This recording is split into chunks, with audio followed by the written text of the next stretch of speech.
محکم التنزیل بلزوم الجماعہ والنہی عن الفرقہ۔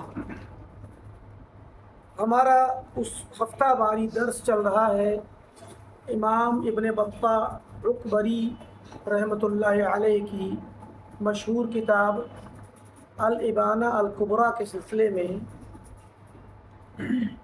جو کہ عقیدے کی اور منہج سلف کی بڑی ہی مشہور اور معتبر کتاب ہے۔ اس کتاب سے بڑے بڑے علماء نے، سابقین علماء نے اپنی کتابوں میں اقتباسات نوٹ کیے ہیں۔ امام ابن تیمیہ رحمۃ اللہ علیہ، امام ابن قیم رحمۃ اللہ علیہ، اور ان کے علاوہ دیگر علماء اور خاص کر بعد کے متاخرین نے ہمیشہ اس کتاب سے استفادہ کیا ہے۔ علماء اور سلفی علماء اس کتاب کو پڑھتے بھی ہیں، شرح کرتے ہیں اور اس سے استدلال کرتے ہیں۔ امام ابن بطح رحمۃ اللہ علیہ عقیدے کے باب میں بڑے ہی معتبر امام ہیں، تو اس کتاب سے عقیدے اور منہج کے متعلق علماء ہمیشہ سے استفادہ کرتے رہے ہیں۔ اسی میں جو باتیں ہم نے پڑھ لی، اس کے بعد ایک باب آ رہا ہے، نیا باب، نیا چیپٹر، باب ذکر ما نطق بہ الکتاب، اس چیز کا ذکر۔ چیپٹر کا عنوان ہے کہ ان باتوں کا ذکر نطق بہ، جن کو لے کر کے قرآن کریم الکتاب، قرآن بولا ہے، یعنی قرآن میں جن کا ذکر آیا ہے۔ نطق من ہوتا بولنا، نصًا فی محکم التنزیل، نص کہتے ہیں صریح لفظ کو، یعنی قرآن کریم میں محکم تنزیل میں صریح لفظوں میں، صاف لفظوں میں جو بات آئی ہے، بلزوم الجماعہ والنہی عن الفرقہ، جماعت کو لازم پکڑنے اور افتراق و انتشار سے بچنے کے سلسلے میں، کہ مسلمان کو چاہیے کہ وہ جماعت کے ساتھ رہے اور انتشار اور افتراق سے بچے۔ اس سلسلے میں جو باتیں آئی ہیں اب ان کا ذکر کرنا چاہتے ہیں۔ دیکھیے یہاں پر ایک بات ذہن میں رکھیں کہ جماعت کی جو بات آ رہی ہے کہ جماعت کے ساتھ رہو، احادیث بھی آئیں گی اس طرح کی، ابھی وہ قرآن کی آیات پیش کریں گے۔ یہ شریعت اسلامیہ نے اسلام کے بہت ہی اہم شعائر میں سے قرار دیا ہے کہ اسلام میں جماعت کا اہتمام ہے۔ تو جماعت کا اہتمام، اجتماعیت کا جو اہتمام ہے، وہ اصل ابتدائی شکل میں جو قرآن اور سنت ہے، جو حق ہے، اس پر قائم رہنا، یہی جماعت ہے۔ ورنہ جماعت کے بہت سارے اطلاقات ہیں۔ جماعت کا ایک میننگ تو یہی ہے کہ جو مسلمانوں کی جماعت ہو، تو اس مسلمانوں کی جماعت میں اصل جو مفہوم ہے وہ ہے مسلمانوں کی ایسی جماعت جن کا اپنا ایک خلیفہ ہو، جن کا اپنا بادشاہ ہو، خلیفہ ہو، اور وہ اپنے امیر کے ہاتھ پر بیعت کر کے اتفاق کے ساتھ چلتے ہوں۔ اصل میں ابتدائی شکل میں جماعت کا یہ تصور ہے۔ اب اس خلیفہ یا بادشاہ کے لیے جب بیعت کر لی گئی تو یہ جماعت بن گئی، اور جتنے لوگ معاشرے میں موجود ہیں سب پر واجب ہے کہ وہ اس خلیفہ کے ساتھ اور بادشاہ کے ساتھ چلیں۔ تو اب اس جماعت کا ابتدائی تصور یہی ہے، لیکن اس کے اندر ساتھ ساتھ یہ والے مفہوم بھی ہیں، جیسے کہ علماء نے ذکر کیے ہیں کہ ابتدائی جماعت صحابہ کی ہے۔ ظاہر ہے کہ اسلام کی پہلی جماعت صحابہ کی ہے، اور صحابہ نے نبی صلی اللہ علیہ وسلم کے ہاتھ پر بیعت کی، تو سب سے پہلی جماعت تو یہی ہوئی۔ جس جماعت کا سب سے پہلا امیر جو کہ نبی صلی اللہ علیہ وسلم خود تھے، اور آپ کی موجودگی میں مومنوں کی جو جماعت تھی، مسلمانوں کی جو جماعت تھی، وہ صحابہ کرام تھے۔ تو اب اس سے ما انا علیہ و اصحابی سے جماعت کا مفہوم طے کیا جائے گا کہ جماعت وہ لوگ ہیں جو اللہ کے نبی صلی اللہ علیہ وسلم اور صحابہ کے طریقے پر قائم رہیں۔ یہی لوگ جب ان کا کوئی امیر قائم ہوتا ہے تو سب سے پہلے امیر کے ہاتھ بیعت کرتے ہیں۔ یعنی کوئی انسان یہ نہ سوچے کہ صحابہ کی جماعت یا صحابہ کے متبعین کی جماعت اور ان کے طریقے پہ چلنے والی جماعت یہ الگ ہو سکتی ہے، اور امیر اور بادشاہ اور اس کے ہاتھ پر بیعت کرنے والی جماعت الگ ہو سکتی ہے، ایسا نہیں ہے۔ بلکہ جو اہل سنت والجماعت ہیں، جو صحابہ کے طریقے پہ چلتے ہیں، یہ لوگ ابتدائی طور پہ اجتماعیت کے قائل ہیں، ابتدائی طور پر اجتماعیت کے ساتھ رہتے ہیں۔ تو مان لیجئے یہاں تو خیر ہمارے ملک میں اسلامی نظام یا اسلامی ماحول نہیں، لیکن اسلامی دنیا میں اور تاریخ میں پیچھے جائیں تو پیچھے سے لے کے آج تک اسلامی دنیا ہو، اسلامی ملک ہو، یا مسلمانوں کی اپنی رہنمائی اور جماعت کے لیے حالات سازگار ہوں، تو سب سے پہلے جو جماعت حقہ کے افراد ہیں وہ سب سے پہلے اپنے امیر کے ہاتھ پر بیعت کرتے ہیں، اور وہ اپنے امیر سے پیچھے رہنا جائز نہیں سمجھتے۔ تو یہی جو ہے جماعت کا ابتدائی مفہوم ہے۔ اگر کہیں پر امیر نہیں بھی ہے کسی حالات کی وجہ سے، تو پھر وہ اپنے علماء کے ساتھ قائم رہتے ہیں، اپنے علماء کے ساتھ۔ تو علماء کی اور مجتہدین کی جو جماعت ہے وہ بھی جماعت حقہ ہے۔ تو جماعت حقہ اور اصل جماعت جس کا تصور اور اعتقاد اسلام میں دیا گیا ہے، وہ ابتدائی طور پہ تو وہ جماعت ہے جو اپنے امیر کے ساتھ ہو، اور ساتھ میں وہی جماعت صحابہ کی، تابعین کی، تبع تابعین کی، ان کے طریقے پہ چلنے والوں کی، اور قیامت تک جو ان کے منہج پہ چلے گا وہ سب اسی جماعت میں شریک ہوں گے، چاہے ان کا کوئی امیر ہو یا نہ ہو۔ اب امیر سے مراد یہاں ابتدائی طور پہ وہ ہے جو بادشاہ ہو یا حاکم وقت ہو، تو اس میں ان کا جہاں پر جس علاقے میں، جس ملک میں، جس جگہ پہ وہ ایسے حالات میں ہے کہ ان کا امیر ہو تو وہ امیر کے تابع رہتے ہیں، اور اگر کہیں پر ان کا امیر نہیں ہے جو بادشاہ والے عہدے کا ہو تو وہ اس امیر کے تابع اس لیے نہیں ہے کیونکہ وہ ظاہر ہے کہ اس طرح کے حالات میں نہیں، تو اس کا مطلب یہ نہیں ہوتا کہ وہاں پر جماعت نہیں ہے۔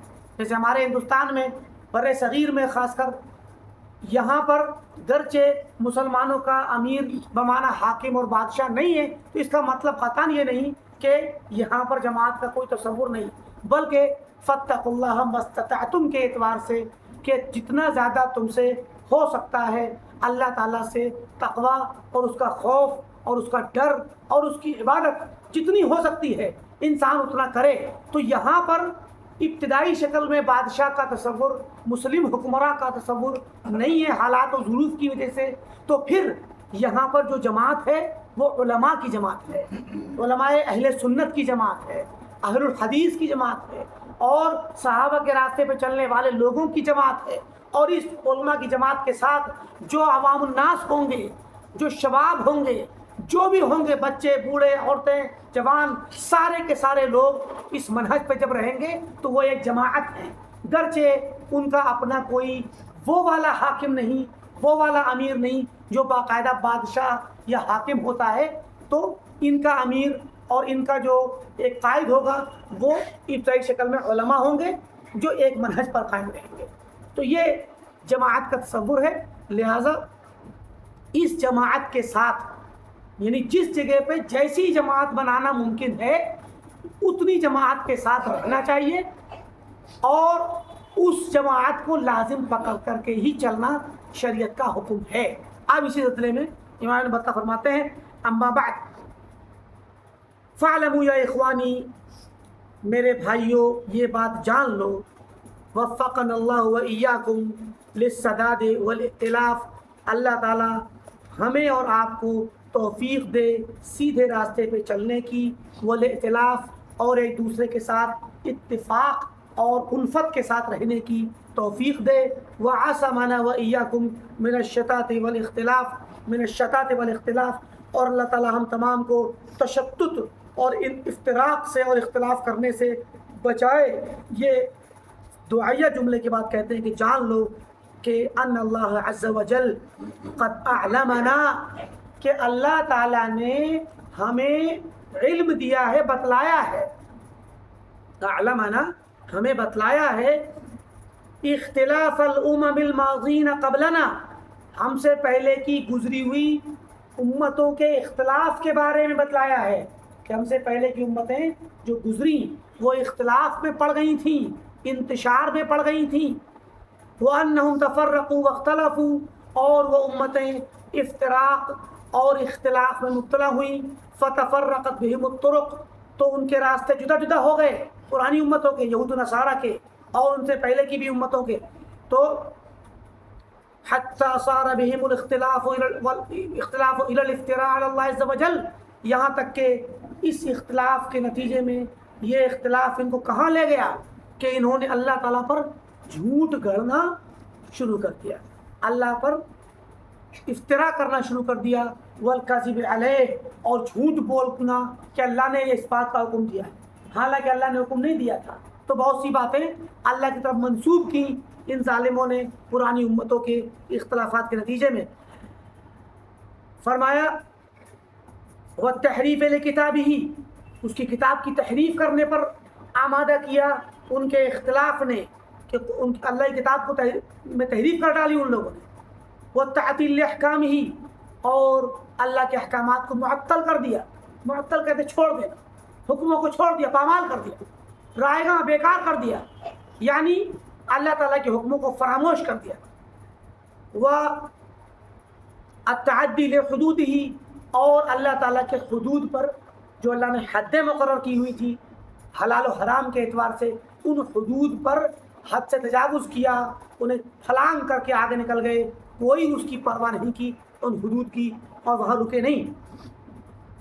تو اللہ تعالیٰ نے ہمیں یہ بتلایا ہے پرانی امتوں کے بارے میں، اور فرمایا وہ اعلمنا تعالی، اور اللہ تعالیٰ نے ہمیں خبر دی ہے ان السبب الذي اخرجهم من الفرقة بعد الالفة، کہ وہ سبب جس سبب نے انہیں نکالا الفت کے بعد، اس انتشار و افتراق پہ، محبت کے بعد آپس میں جڑے ہوئے ہونے کے بعد وہ اختلاف کا شکار ہوئے، جس سبب کی وجہ سے، والاختلاف بعد الائتلاف، اور اتحاد کے بعد اختلاف پر جس سبب کی وجہ سے وہ لوگ آمادہ ہوئے، وہ کیا تھا؟ ہوا شدت الحسد من بعضهم لبعض، کہ ان کے درمیان بعض لوگوں کے دلوں میں بعض کی طرف سے شدید قسم کا حسد پیدا ہو گیا، اس حسد نے ہی ان کو اختلاف پر آمادہ کیا اور ایک دوسرے سے جدا کیا۔ وبغی بعضهم علی بعض، اور بعض نے بعض پر ظلم کیا، بغی کیا، زیادتی کی، ظلم و زیادتی کی۔ تو یہ دو چیزیں ہیں کہ پرانی امتوں میں جو اختلافات ہوئے وہ حسد کی وجہ سے اور ظلم و زیادتی کی وجہ سے۔ فَأَخْرَجَهُمْ ذَلِكَ إِلَى الْجُحُودِ بِالْحَقِّ بَعْدَ مَعْرِفَتِهِ، تو پھر اس چیز نے ان کو کہاں پر لے جا کے نکالا کہ وہ حق کا انکار کریں، جاننے کے باوجود حق کا انکار کرنے لگ گئے۔ اور یہی بات ہمارے یہاں بھی پیدا ہو گئی کہ آپ حق پہنچا دیجئے، پہنچنے کے بعد ایک مومن کا فرض تو یہ ہے کہ وہ حق پہنچ گیا تو جانتے ہی فوراً قبول کر لیں، لیکن کیا ہے، حق پہنچنے کے باوجود لوگ اس کا انکار کرتے ہیں حالانکہ جان چکے ہوتے ہیں۔ کیوں؟ کیونکہ حسد ہوتا ہے یا ظلم و زیادتی کا ایک ان کے پیچھے سبب ہوتا ہے۔ تو فرمایا وَرَدِّهِمَ الْبَيَانَ الْوَاضِحَ بَعْدَ صِحَّتِهِ، اور ان لوگوں نے صاف بیان اور کھلی ہوئی وضاحت آنے کے بعد انہوں نے کیا کیا، اس بیان کو رد کر دیا۔ اگر کوئی بات سمجھ میں نہیں آ رہی تھی، الجھن تھی، پیچیدگی تھی، التباس تھا، بات واضح نہیں تھی، تو کسی حد تک انسان کے لیے عذر تھا کہ بھئی وہ بات کو نہیں سمجھ پا رہا ہے، اس لیے وہ اختلاف کر رہا ہے یا فلاں بات کو نہ مان کر کے الگ اپنی رائے قائم کیے ہوئے ہے، تو کسی حد تک اس کے لیے ایک عذر بن سکتا تھا۔ لیکن جب بیان واضح آ گیا، کھلا ہوا بیان آ گیا، تو اب اس کے لیے اختلاف کی کوئی گنجائش باقی نہیں رہتی ہے۔ وَكُلُّ ذَلِكَ وَجَمِيعُهُ قَدْ قَصَّهُ اللَّهُ عَزَّ وَجَلَّ عَلَيْنَا، ان تمام باتوں کی اللہ تعالیٰ نے ہمارے پاس قرآن کریم میں ہمارے سامنے اس کے قصے بیان کیے ہیں، واقعات بیان کیے ہیں۔ وَأَوْعَزَ فِيهِ إِلَيْنَا، اور ان واقعات میں ہمیں اللہ تعالیٰ نے ارشاد اور تعلیمات دی ہیں، اشارہ دیا ہے کہ ہمیں کیا کرنا چاہیے، مطلب ہمیں اس کے متعلق مستقل تعلیمات دی ہیں، ہمیں ڈرایا ہے ان سے۔ وَحَذَّرَنَا مِن مُوَاقَعَتِهِ، اور ان کے جیسے اختلاف میں پڑھنے سے ہمیں ڈرایا ہے. جب ان کا واقعہ سنایا ہے تو ہمیں اشارہ دیا ہے کہ ہم عبرت پکڑیں اور ان کی طرح سے اختلاف نہ کریں. وَخَوَّفَنَا مِن مُلَابَسَتِهِ، اور اس میں پڑ جانے اور اس کو اوڑھ لینے، اس اختلاف کو اوڑھ لینے، یعنی اس میں گرفتار ہو جانے سے تخویف کر کے ڈرایا ہے، خوف دلایا ہے ہم کو. وَلَقَدْ، اب یہ یہاں پر ابن بطہ فرماتے ہیں کہ وَلَقَدْ رَأَيْنَا ذَلِكَ فِي كَثِيرٍ مِّنْ أَهْلِ عَصْرِنَا، ہم نے وہی چیز، یہی باتیں جو اللہ تعالیٰ نے پرانی امتوں کے بارے میں سنائی ہے، پرانی امتوں کے بارے میں بتلائی ہے قرآن کے اندر، ان کے اختلاف کا ذکر، آپس میں لڑنے کا ذکر، اور ان کے حسد کا ذکر، ان کے ظلم کا ذکر. فرماتے ہیں کہ اس میں سے یہ چیزیں ہم نے اپنے زمانے کے بہت سے لوگوں میں دیکھ لی. 305 سے لے کر کے 387 تک کے، یعنی 4 صدی کے زمانے میں یہ بات کر رہے ہیں کہ ہم نے اپنے زمانے میں اس طرح کی عادتیں، اس طرح کا مزاج اور اس طرح کا اختلاف اور اس طرح کے اسباب اختلاف جو اللہ نے پرانی قوموں کے متعلق بیان کیے تھے، ہم نے ان کو اپنے زمانے کے لوگوں میں، بہت سے لوگوں میں دیکھ لیا ہے. وَطَوَائِفَ مِمَّن يَدَّعِي أَنَّهُ مِنْ أَهْلِ مِلَّتِنَا، اور ایسی جماعتوں میں دیکھا ہے جو یہ دعویٰ کرتی ہیں کہ وہ ہماری ملت میں سے ہیں، ملت اسلام میں سے ہیں، یعنی جو اپنے آپ کو مسلمان ہونے کا دعویٰ کرتے ہیں، ان کے اندر بھی اختلاف کی وہی نوعیت اور وہی انداز ہم پاتے ہیں جو اللہ تعالیٰ نے پرانی قوموں کے لیے بیان کیا تھا. وَسَأَتْلُو عَلَيْكُم مِّن نَبَإِ مَا، یعنی یہ جو اللہ تعالیٰ نے ہمیں قد اعلمنا ہو، مولانا الکریم، ہمارے مولا کریم رب العالمین نے جو باتیں قرآن میں ہمیں ذکر کر کے بتلائی ہیں، ان میں سے میں انشاءاللہ آپ کے سامنے تلاوت کروں گا. کچھ چیزوں کی کہنا چاہتے ہیں وہاں بتا.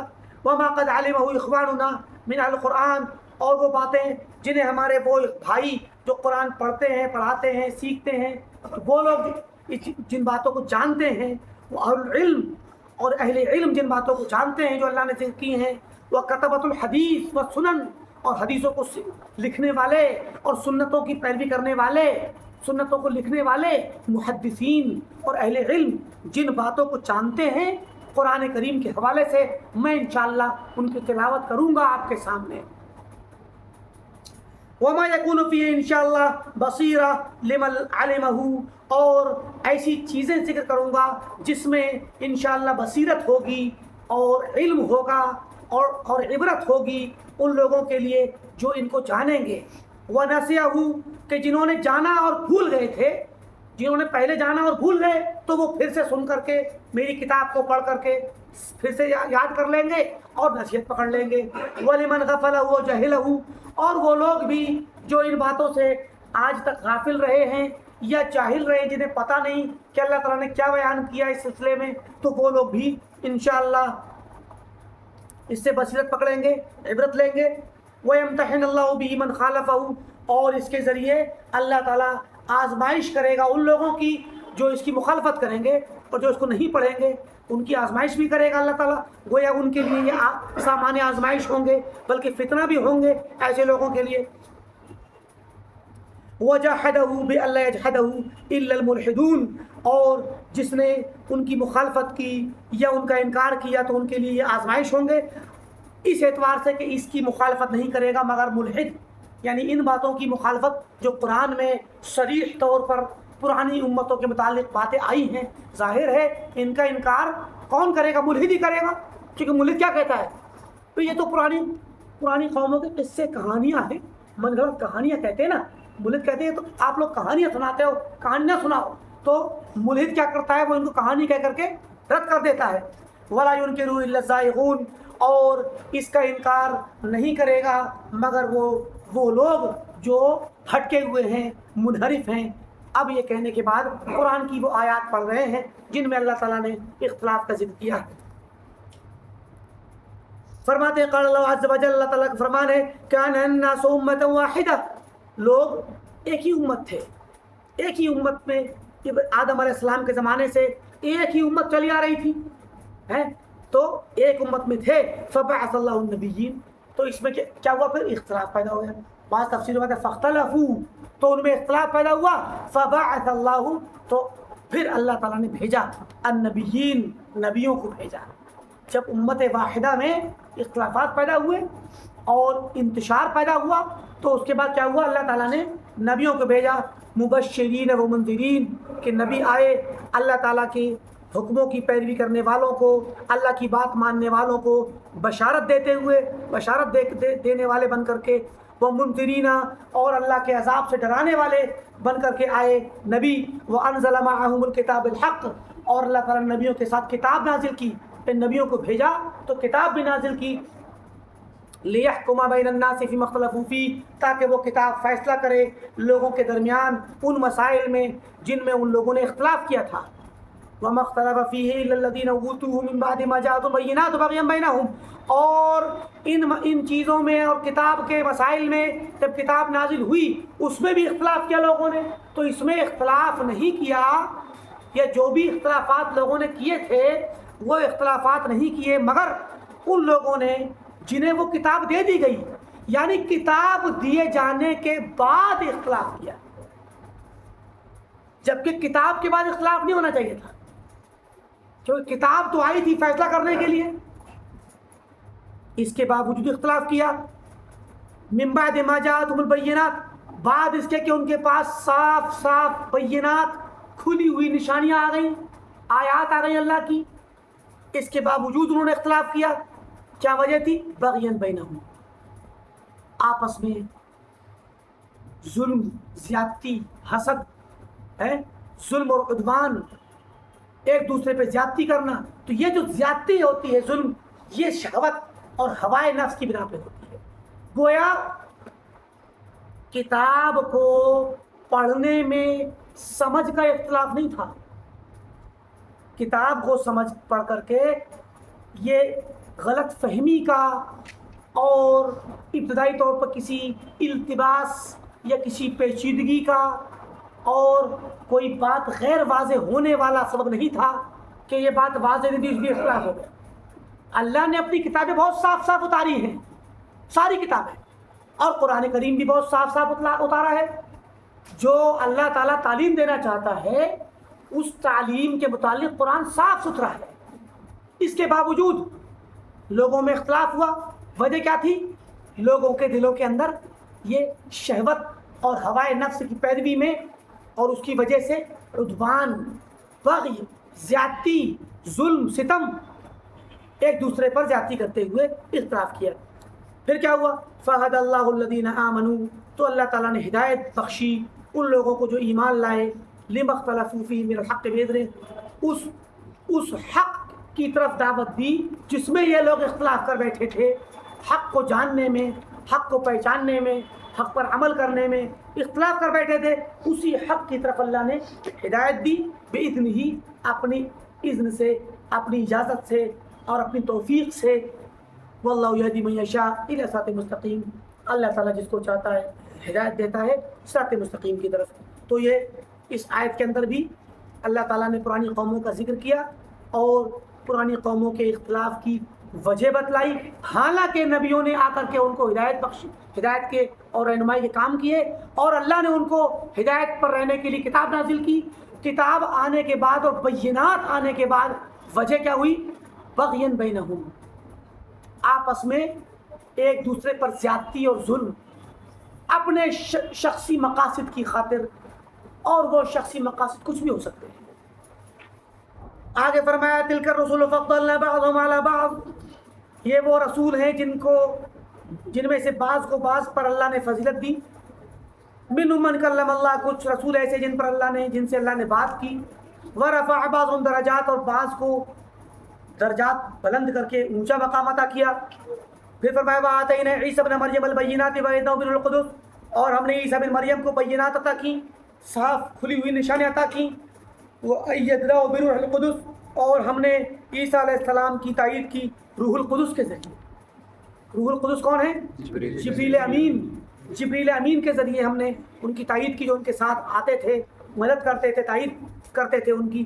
وَلَوْ شَاءَ اللَّهُ مَا اقْتَتَلَ الَّذِينَ مِن بَعْدِهِمْ، اور اگر اللہ تعالیٰ چاہتا تو ان کے بعد کے جو لوگ آپس میں اقتتال کرنے لگے، قتال کرنے لگے، جنگ و جدال کرنے لگ گئے، وہ نہ قتال نہ کرتے، لڑائیاں نہ کرتے، اختلافات نہ کرتے، من بعد ما جاءتهم البینات، بعد اس کے کہ ان کے پاس بینات اور دلیلیں آ گئیں، پھر بھی آپس میں اقتتال کیا، جنگیں کی، قتال کیا، ایک دوسرے کو قتل کیا اور لڑائی جھگڑے کیے، اختلافات کیے، حالانکہ بینات آ گئی تھیں. ولیکن اختلفوا، لیکن ان لوگوں نے اختلاف کیا. فمنهم من آمن ومنهم من کفر، اور ایسے اختلاف کرنے والوں میں سے بعد میں جب دوسرے نبی آئے اور عیسیٰ مسیح آئے ان کے پاس، تو ان میں سے کچھ لوگ ایمان لے آئے اور کچھ لوگوں نے کفر کیا. وَلَوْ شَاءَ اللَّهُ مَا اقْتَتَلُوا، تو اللہ اگر چاہتا تو وہ قتال نہ کرتے، اللہ تعالیٰ چاہتا تو وہ قتال نہ کرتے، آپس میں لڑائی اور جنگ اور اختلاف نہ کرتے. وَلَكِنَّ اللَّهَ يَفْعَلُ مَا يُرِيدُ، لیکن اللہ تعالیٰ جو چاہتا ہے کرتا ہے، اللہ تعالیٰ جو چاہتا ہے کرتا ہے. تو اللہ تعالیٰ نے چاہا کہ وہ قتال کریں تو قتال کیا، اللہ نے چاہا کہ وہ اختلاف کریں تو انہوں نے اختلاف کیا. تو اب یہاں پر اس چیز پر اللہ تعالیٰ اپنے کائنات میں ہونے والے حوادث، اس کی کائنات میں ہونے والے واقعات کے متعلق اس بات کی اظہار فرماتا ہے کہ یہ اللہ تعالیٰ جو چاہتا ہے کرتا ہے. ٹھیک، ورنہ کائنات میں جو برے کام ہوتے ہیں ان کو بھی اللہ ہی چاہتا ہے لیکن پسند نہیں کرتا، ان کا حکم نہیں دیتا.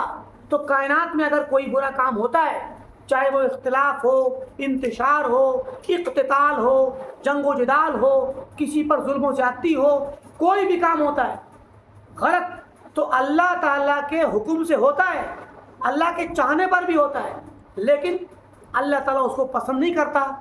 وہ جو چاہتا ہے وہ کائناتی حادثے کے طور پہ چاہتا ہے کہ اس کی کائنات میں کوئی حادثہ ہونا ہے تو اللہ تعالیٰ اس کی اجازت دیتا ہے، اس کو ہونے دیتا ہے. لیکن اللہ تعالیٰ ایسے غلط واقعات کو، غلط حوادث کو پسند نہیں کرتا، بلکہ ان سے ناراض رہتا ہے شرعی طور پہ، اور ان ایسے لوگوں کو سزا بھی دے گا. فرمایا ان الدین عند اللہ الاسلام، دین اللہ تعالیٰ کے نزدیک اسلام ہے، وہ دین جس پر چلنا چاہیے، جس کو بطور اعتقاد کے، بطور عبادت کے اپنانا چاہیے. وہ دین اللہ تعالیٰ کی نظر میں، اللہ تعالیٰ کے یہاں جو پسندیدہ ہے وہ اسلام ہے. وَمَا اخْتَلَفَ الَّذِينَ أُوتُوا الْكِتَابَ، اور نہیں اختلاف کیا ان لوگوں نے جنہیں کتاب دی گئی، یعنی اسلام سے پہلے، آخری نبی کے آنے سے پہلے نہیں اختلاف کیا ان لوگوں نے، مگر إِلَّا مِن بَعْدِ مَا جَاءَهُمُ الْعِلْمُ بَغْيًا بَيْنَهُمْ، مگر اس کے بعد کہ ان کے پاس علم آ گیا. سبحان اللہ، علم آنے کے بعد اختلاف کیا. علم آنے سے پہلے اختلاف ہوتا تو ان کے لیے اختلاف کی گنجائش ہوتی، اور اس اختلاف پر شاید وہ معذور بھی ہوتے اگر علم کے بغیر کرتے. اسی لیے اللہ تعالیٰ نے فرمایا کہ یہ لوگ مذموم ٹھہرے کیونکہ انہوں نے علم آنے کے بعد اختلاف کیا. حجت آ چکی اللہ کی پھر بھی اختلاف کر رہے. اب اختلاف کی وجہ کیا ہے؟ جہالت نہیں بلکہ بغیاً بینہم، آپس میں بغی اور ظلم، زیادتی، خواہشات کی پیروی، دنیا طلبی، شہرت طلبی اور دنیاوی مقاصد، کسی بھی طرح کے مقاصد. تو ان مقاصد کی وجہ سے انہوں نے اختلاف کیا اور بغی کی، حسد بھی کیا اور ایک دوسرے پہ زیادتی بھی کی. وَمَن يَكْفُرْ بِآيَاتِ اللَّهِ فَإِنَّ اللَّهَ سَرِيعُ الْحِسَابِ، اور جو شخص اللہ تعالیٰ کی نشانیوں اور آیات کا کفر کرے گا، انکار کرے گا، تو اللہ تعالیٰ بہت جلد حساب لینے والا ہے. آگے فرمایا ان الذين فرقوا دينهم وكانوا شيعا، بے شک وہ لوگ جنہوں نے اپنے دین میں تفرقہ ڈالا، دین کو ٹکڑے ٹکڑے کر دیا، وكانوا شيعا، اور خود شیعہ بن گئے، یعنی جماعتیں بن گئے. لست منهم في شيء، اے نبی آپ کا ان سے کوئی تعلق نہیں ہے. یعنی جو لوگ اپنے دین میں افتراق کریں، انتشار کریں، اور انتشار و افتراق کرنے کے بعد الگ الگ علیحدہ جماعتیں بنانے لگیں، تو ایسے لوگوں سے آپ کا کوئی تعلق نہیں ہے، ان سے برات کا اظہار کریں. انما امرهم الى اللہ، ان کا معاملہ تو اللہ کی طرف ہے، اللہ تعالیٰ ہی ان سے نپٹے گا اور ان کو سمجھے گا اور ان کا محاسبہ کرے گا. ثم ينبئهم بما كانوا يفعلون، پھر انہیں بتلائے گا، خبر دے گا کہ وہ کیا کیا کرتے تھے دنیا میں. اللہ نے مزید فرمایا وَلَقَدْ بَوَّأْنَا بَنِي إِسْرَائِيلَ مُبَوَّعَ صِدْقٍ وَرَزَقْنَاهُم مِّنَ الطَّيِّبَاتِ، ہم نے بنی اسرائیل کو بڑی اچھی منزل، بڑا اچھا مقام عطا کیا، بہت اچھی جگہ ٹھہرایا۔ وَرَزَقْنَاهُم مِّنَ الطَّيِّبَاتِ، اور ہم نے انہیں اچھی طیبات میں سے رزق دیا، اچھی چیزیں کھانے کی، پاکیزہ چیزیں عطا کی۔ فَمَا اخْتَلَفُوا، گویا ہم نے بہت نعمتیں کی، اللہ نے نعمتیں کی، اچھا ان کو رہنے کا مقام دیا، یعنی ان کو ایک پرامن جگہ دی، فلسطین میں رہنے کے لیے جگہ دی فرعون کے ہلاک کرنے کے بعد۔ اور پھر موسیٰ علیہ السلام کے ساتھ جب وہ نہیں گئے تو مقام تیہ میں 40 سال تک بھٹکنے کے بعد پھر اللہ تعالیٰ نے فلسطین کو کھولا اور پھر وہاں جا کر بسے، تو وہ ایک نعمت تھی اللہ تعالیٰ کی، اور سکون کے ساتھ رہے، اور اچھی نعمت اللہ نے پاکیزہ رزق انہیں عطا کیا۔ مگر کیا ہوا؟ اس کے بعد پھر اختلاف کر بیٹھے۔ فَمَا اخْتَلَفُوا حَتَّى جَاءَهُمُ الْعِلْمُ، تو اور ایسے ہی فلسطین سے پہلے بھی اللہ تعالیٰ نے یوسف علیہ السلام کے ذریعے فلسطین سے بلا کر کے مصر میں ٹھہرایا، یہ بھی اللہ کی ایک نعمت ہے۔ وہاں پر ایک اچھا مقام ملا یوسف علیہ السلام کی موجودگی میں، ان کی حکومت یا ان کے بڑے عہدے پر ہونے کی وجہ سے، اور ان کی وجہ سے ان کو اچھا ایک رہنے کے لیے وطن ملا، جبکہ اس سے پہلے وہ فلسطین میں تھے یعقوب علیہ السلام کے ساتھ، تو پھر وہاں پر وہ قحط کا شکار ہو گئے تھے اور بہت سارا حالات وہاں خراب ہو گئے تھے۔ تو پھر جب مصر بلایا تو مصر میں بہت سکون سے رہے، ہر طرح کی آسائش میں رہے، یہ بھی اس نعمت اللہ تعالیٰ کی ہے۔ اور اس کے بعد جب موسیٰ علیہ السلام کے ساتھ فرعون کے ساتھ کہ نجات ملی، تو اس کے بعد بھی اللہ تعالیٰ نے ان کو اچھی نعمت سے نوازا۔ تو اللہ تعالیٰ نے ان کو بنی اسرائیل کو بڑا اچھا مقام رہنے کا وطن عطا کیا، اور انہیں اچھی طیبات میں سے رزق عطا کیا۔ فَمَا اخْتَلَفُوا، پھر انہوں نے اختلاف کیا، نہیں اختلاف کیا مگر حَتَّى جَاءَهُمُ الْعِلْمُ، یہاں تک کہ ان کے پاس فَمَا اخْتَلَفُوا، انہوں نے کوئی اختلاف نہیں کیا، یعنی چلتے رہے، صحیح تھے۔ حَتَّى جَاءَهُمُ الْعِلْمُ، جب علم آیا تو اختلاف کر بیٹھے۔ إِنَّ رَبَّكَ يَقْضِي بَيْنَهُمْ يَوْمَ الْقِيَامَةِ، تمہارا رب بے شک ان کے درمیان فیصلہ کرے گا قیامت کے دن، فِيمَا كَانُوا فِيهِ يَخْتَلِفُونَ، ان مسائل میں جن میں وہ اختلاف کرتے تھے۔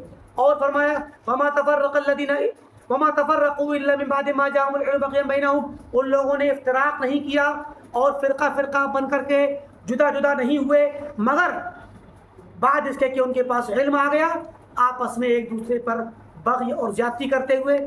وَلَوْلَا كَلِمَةٌ سَبَقَتْ مِن رَّبِّكَ إِلَىٰ أَجَلٍ مُّسَمًّى، تو اگر تمہارے رب کا ایک کلمہ اور اس کی بات جو اس نے لکھ رکھی ہے، کہہ رکھی ہے کہ پہلے سے مقرر کر دیا ہے دن، اگر وہ عذاب کا دن مقرر نہ کیا ہوتا تو ان پر آج فیصلہ کر دیا گیا ہوتا۔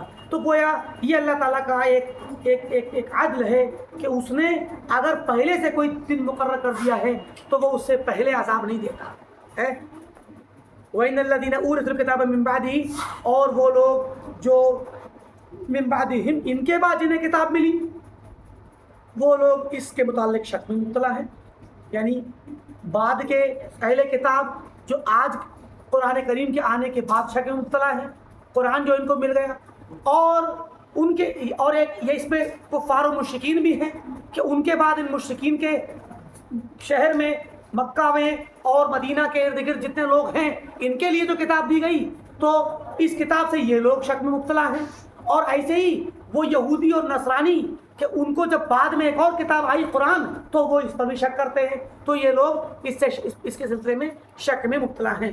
اور فرمایا فَمَا تَفَرَّقَ الَّذِينَ أُوتُوا الْكِتَابَ إِلَّا مِن بَعْدِ مَا جَاءَهُمُ الْبَيِّنَةُ، وہ لوگ جنہیں کتاب دی گئی انہوں نے اختلاف نہیں کیا، تفرقہ نہیں کیا، مگر اس کے بعد کہ ان کے پاس بینہ آ گئی، یعنی واضح دلیل آ گئی اور اللہ تعالیٰ کی نشانی آ گئی۔ وَمَا أُمِرُوا إِلَّا لِيَعْبُدُوا اللَّهَ مُخْلِصِينَ لَهُ الدِّينَ حُنَفَاءَ، حالانکہ ان کو حکم نہیں دیا گیا تھا مگر یہ کہ وہ اللہ تعالیٰ کی تنہا عبادت کریں اخلاص کے ساتھ، اسی کی حنفاء، تمام غیر اللہ کے راستوں سے ہٹ کر اور توحید پر چمتے ہوئے، شرک سے بچتے ہوئے، تنہا اللہ رب العالمین کی اخلاص کے ساتھ عبادت کریں، کسی بات کا ان کو حکم دیا گیا تھا۔ وَيُقِيمُ الصَّلَاةَ، اور صلاۃ قائم کریں، وَيُؤْتُوا الزَّكَاةَ، اور زکوٰۃ ادا کریں، وَذَلِكَ دِينُ الْقَيِّمَةُ، یہی سیدھا راستہ ہے، صراط مستقیم ہے اور سیدھا دین ہے اور استقامت کا دین ہے۔ تو یہ ان کو حکم دیا گیا تھا۔ اب دیکھیں یہ قرآن کی مختلف جگہوں سے امام ابن بطہ رحمۃ اللہ علیہ نے کئی آیتوں کو اکٹھا کر کے ہمارے سامنے پیش کیا، اور ان کے بعد فرماتے ہیں قال شیخ فرماتے ہیں اخوانی، میرے بھائیو، یعنی میرے پیارے بھائیو، فہذا نبأ قوم، یہ ان لوگوں کی خبر ہے، اس قوم کی خبر ہے، فضلہم اللہ، جس قوم کو اللہ نے فضیلت بخشی تھی، اپنے زمانے میں افضل قوم قرار دیا تھا، وعلمہم وبصرہم ورفعہم، کہ اللہ نے ان کو علم عطا کیا تھا، انہیں بصیرت عطا کی تھی، اور انہیں اعلیٰ مقام عطا کیا تھا، ومنع ذلک آخرین، اور دوسرے لوگوں سے اس چیز کو منع کر دیا تھا، مطلب دوسروں کو، دوسری قوموں کو، ان کے زمانے میں جو دوسری قومیں تھیں انہیں نہیں دیا تھا۔ تو اللہ تعالیٰ نے اس قوم کے متعلق ہمیں خبر دی، کس بات کی؟ اصرارہم علی البغی، کہ اس قوم کو جسے اللہ نے فضیلت بخشی تھی، علم دیا تھا بنی اسرائیل کو، اہل کتاب کو، یہ لوگ بغی پر، ظلم و زیادتی پر اصرار کرنے لگے، ان کے اس ظلم و زیادتی پر قائم رہنے اور اصرار کرنے، ظلم و زیادتی کی راہ میں چلتے رہنے اور اسی پر جمے رہنے کا اللہ نے ہمیں یہاں پر واقعہ بتلایا۔ والحسد لہم الی مخالفتہم وعداوتہم ومحاربتہم، کہ وہ لوگ آپس میں ایک دوسرے پر زیادتی کرتے اور حسد کرتے، یہاں تک کہ اس چیز نے انہیں کہاں پر لے کے پہنچایا؟ الی مخالفتہم، ایک دوسرے سے مخالفت کرنے لگ گئے، ایک دوسرے سے دشمنی کرنے لگ گئے، ومحاربتہم، ایک دوسرے سے جنگ کرنے لگ گئے آپس میں۔ یعنی اللہ تعالیٰ نے انہیں فضیلت بخشی، انہیں علم دیا، انہیں ایک مطلب اپنی طرف سے خاص علم اور نعمت سے نواز کے بصیرت عطا کی، ان کے درجے کو بلند کیا دوسروں کو چھوڑ کر کے، اور اس کے باوجود آپس میں حسد ایک دوسرے سے، اور اس حسد کے نتیجے میں ظلم و زیادتی، اور ظلم و زیادتی کے بعد پھر آپس میں اتنا اختلاف ہو گیا کہ دشمنیاں ہو گئیں اور ایک دوسرے کے خلاف جنگیں ہونے لگ گئیں۔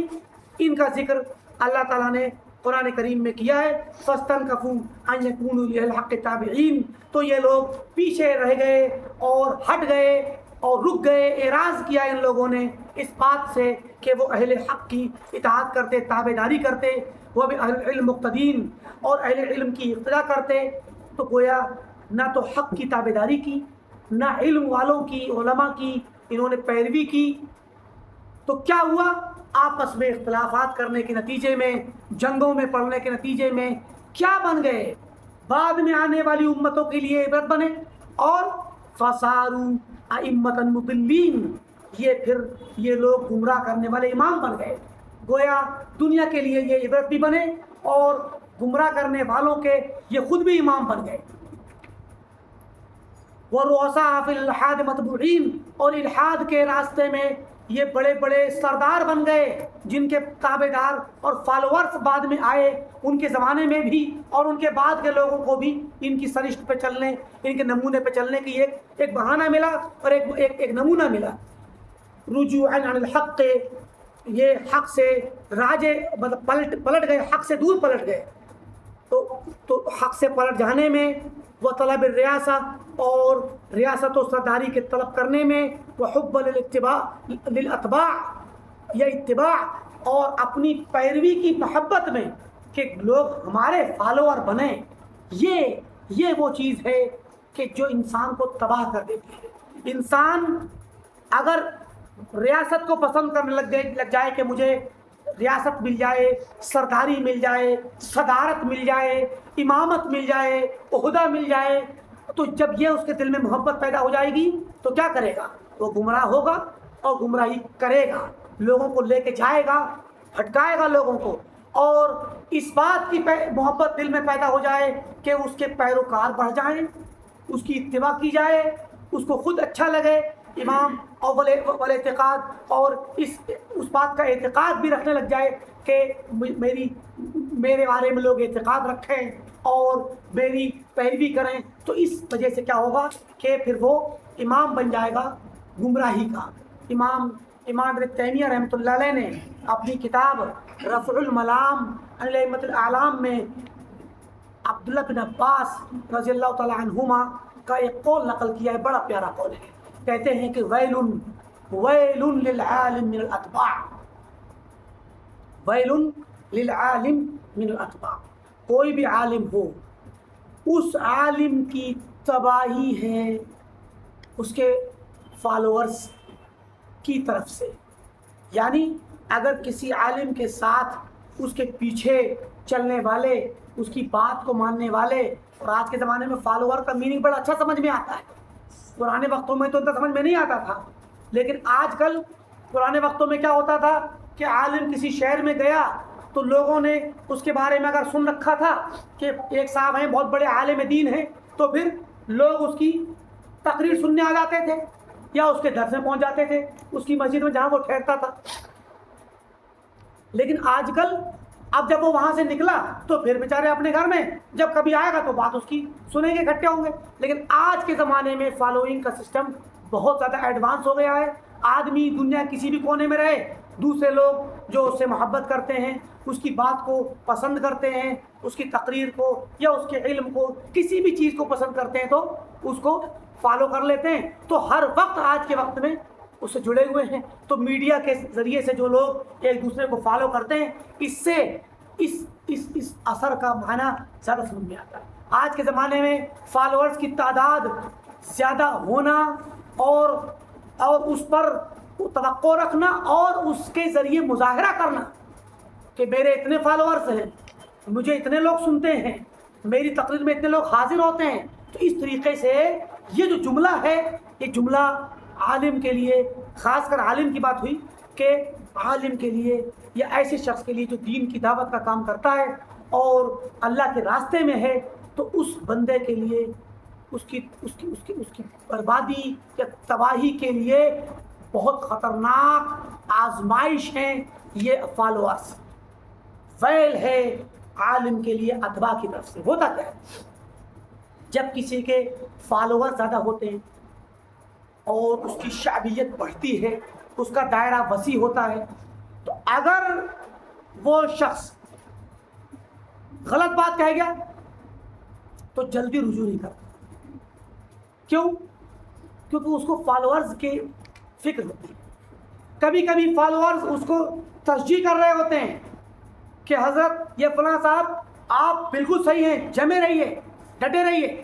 بلا شبہ ایسی یہ بات اچھے لوگوں کو بھی کہی جاتی ہے اور ان کو بھی کہی جاتی ہے جو حق کے مقابلے میں، حق کے خلاف یا کسی جزوی مسئلے میں یا اصولی مسئلے میں بغیر کسی تفریق کے کسی بھی مسئلے میں یا تو آدمی حق پہ ہوگا یا جد الگ ہوگا.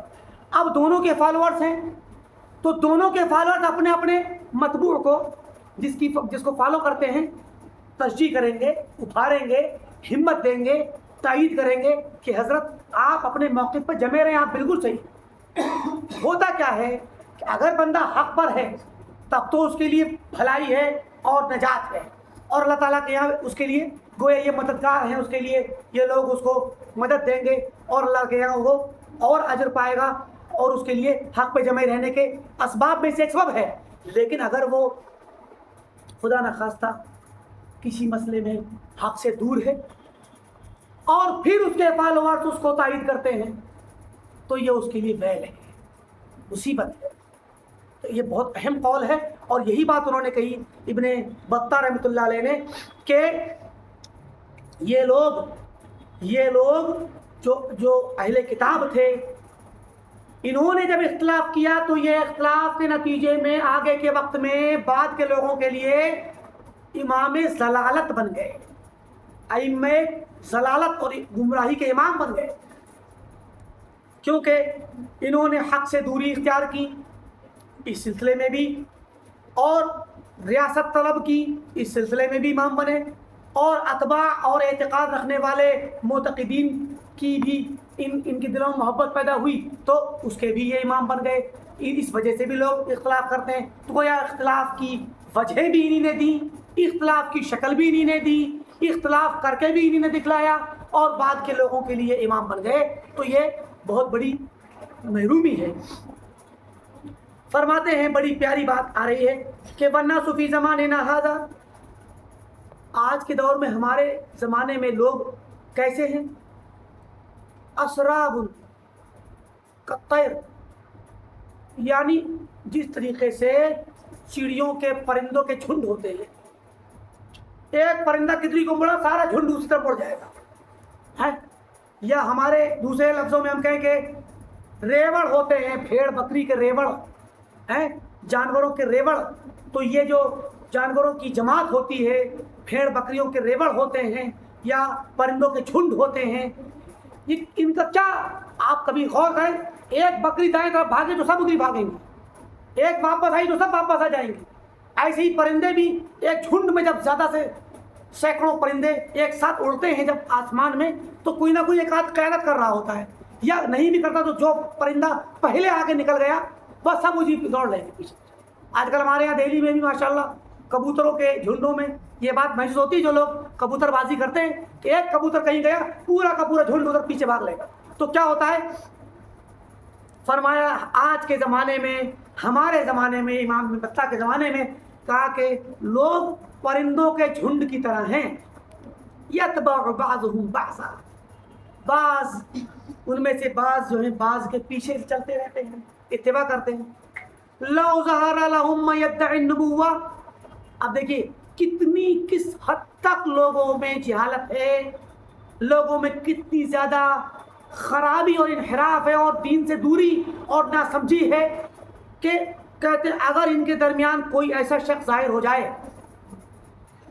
جو دعویٰ کرے نبوت کا، جو نبوت کا دعویٰ کرے، مع علمہم، حالانکہ یہ جانتے ہیں، یہ عوام، یہ لوگ یہ جانتے ہیں بأن رسول اللہ صلی اللہ علیہ وسلم خاتم الانبیاء، کہ ہمارے نبی صلی اللہ علیہ وسلم جو محمد عربی صلی اللہ علیہ وسلم ہے، آپ خاتم الانبیاء ہیں، نبیوں کے آخری نبی ہیں، آپ کا نبی نہیں آنا.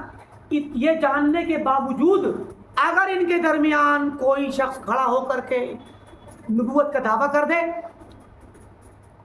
او من یدعی الربوبیہ، نبوت سے بھی بڑھ کے اگر کوئی رب ہونے کا دعویٰ کر دے،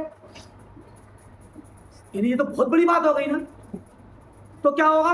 اتنی بری حالت ہے کہ لوجد علی ذلک اتباعا واشیاعا، تو وہ اپنے اس دعوے پر اپنے پیروکار پا جائے گا، اپنی جماعت بنا لے جائے گا. آج سے 1400 سال پہلے کی بات ہے، 1000 سال پہلے، 400 کے شروع میں تو 1100 سال پہلے، 1100 سال پہلے کی بات ہے. ہم تو سمجھتے ہیں آپس میں عموماً کہ ہم لوگوں کے بچپن میں یا جب ہم بڑے ہو کے آئے تو اس وقت کے لوگ اچھے تھے، اب خراب ہو گئے، ہے کہ نہیں؟ ہر کسی کو ایسا لگتا ہے، کیونکہ حدیث میں آتا ہے کہ ہر آنے والا زمانہ بعد والے زمانے سے برا ہوگا. لیکن آپ دیکھیں یہی شکل آج ہمارے دور میں پوری دکھ رہی ہے.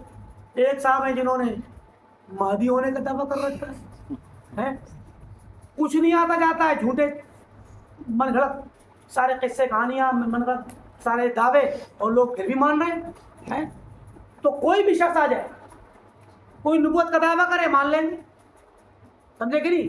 1924 کے آس پاس میں، یا 1924 سے 1934-36 کے دور میں امریکہ میں ایک شخص آیا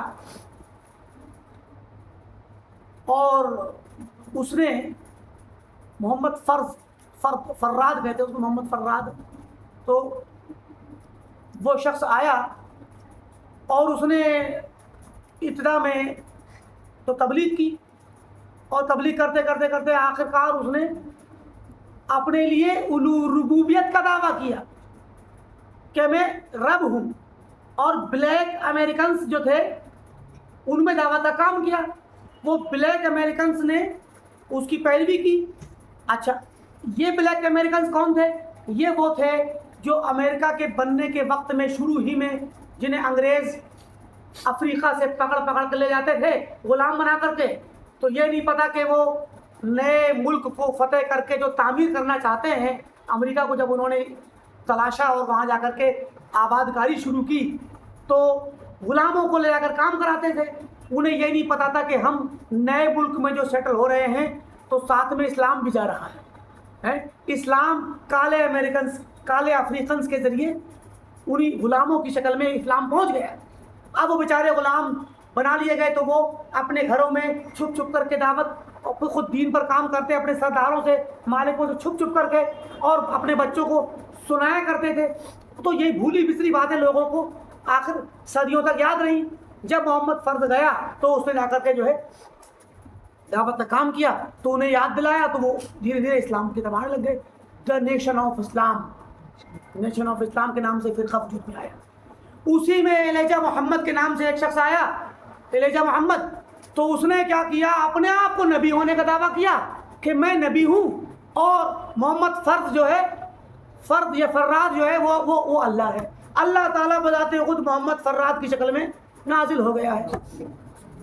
بتائیے. اور نیشن آف اسلام کے لوگ اس عقیدے پہ قائم رہے یہاں تک کہ سن 70 کی دہائی میں 72-74 میں تقریباً ایلیجا محمد کا انتقال ہوا. تو ایلیجا محمد کے بعد اس کا بیٹا وارث الدین محمد جو ہے اس کا خلیفہ بنا. اور اس زمانے میں سن 74-75 کے زمانے میں چونکہ سعودی عرب میں آنا جانا شروع ہو گیا تھا, بلکہ سن 64 میں ایک شخص تھا, لیکن بات کہاں نکل گئی, ایک شخص تھا سن 64 میں 1964 میں مالکم ایکس کے نام سے یہ ایک شخص تھا. تو یہ جب حج کرنے کے لیے آیا تو اس نے آ کر کے جب دین اسلام کو سمجھا تو جا کر کے اس نے اصلاحات شروع کی تو اس کو مروا دیا گیا. بہت بڑا خطیب تھا. اسی مالکم ایکس کے ذریعے محمد علی کیلے مسلمان ہوا تھا, اور جیل میں یہ بھی مسلمان ہوا, اور بہت سے لوگوں کو جیل میں انہوں نے مسلمان کیا تھا. بہت بڑے بڑے لوگ اس میں اسلام میں آئے نیشن آف اسلام کے ذریعے. لیکن عقیدہ کتنا خراب تھا کہ محمد فراد جو ہے یہ اللہ ہے اور ایلیجا محمد جو ہے نبی ہے. تو یہ بلکہ لمبی کہانی ہے, ان کے واقعات ہیں. ہم نے اس پر باقاعدہ ریسرچ بھی کی تھی, ریسرچ پیپر لکھا تھا, ایک چھوٹی بحث لکھی تھی, امت الاسلام یا نیشن آف اسلام, بلکہ امریکہ کے جو فرقے ہیں مختلف اسلام کے نام پہ جو وہاں بنے ہیں ان پر الحمدللہ ہم نے باقاعدہ ریسرچ کی ہے, پیپر لکھے ہیں. تو وہ ان میں کیا نام ہے بعد میں دھیرے دھیرے تطور ہوا, اور وارث الدین محمد نے کوشش کی کہ اس کو تھوڑا سا اہل سنت کی طرف لائیں, اور اس نے فرقے کو بدلا اور اپنے فرقے اور اپنی جماعت کو دھیرے دھیرے لا کر کے اس کا نام بلالیین رکھا. بلالینس اسلام کے نام سے جو ہے امریکہ میں بلالیین کے نام سے بلال رضی اللہ تعالیٰ عنہ کی طرف اپنے آپ کو منسوب کیا. تو بعد میں ایک شخص ہے فرا خان, لوئس فرا خان. اب آج کل بہت بوڑھا ہو گیا ہے, ابھی انتقال نہیں ہوا, ورنہ پرانے میں ابھی بہت قریب کی بات نہیں بتا سکتا, لیکن قریب تک وہ زندہ تھا, کورونا کے دور میں زندہ تھا بیٹھ کے. تو لوئس فرا خان, یہ فرا خان کے نام سے مشہور ہے. یہ بہت بڑا خطیب ہے, یہ بھی ایک پاپ سنگر تھا جو ادھر کو آیا اسلام میں, لیکن یہ اب اس نے اختلاف کیا, اور وارث الدین محمد نے اپنی طور پر جو اصلاحات کی وہ بلالینس کے نام سے فرقہ بن گیا, الفرقۃ البلالیہ. اور نیشن آف اسلام کے نام سے لوئس فرا خان نے اپنے اس فرقے کو باقی رکھا ہے.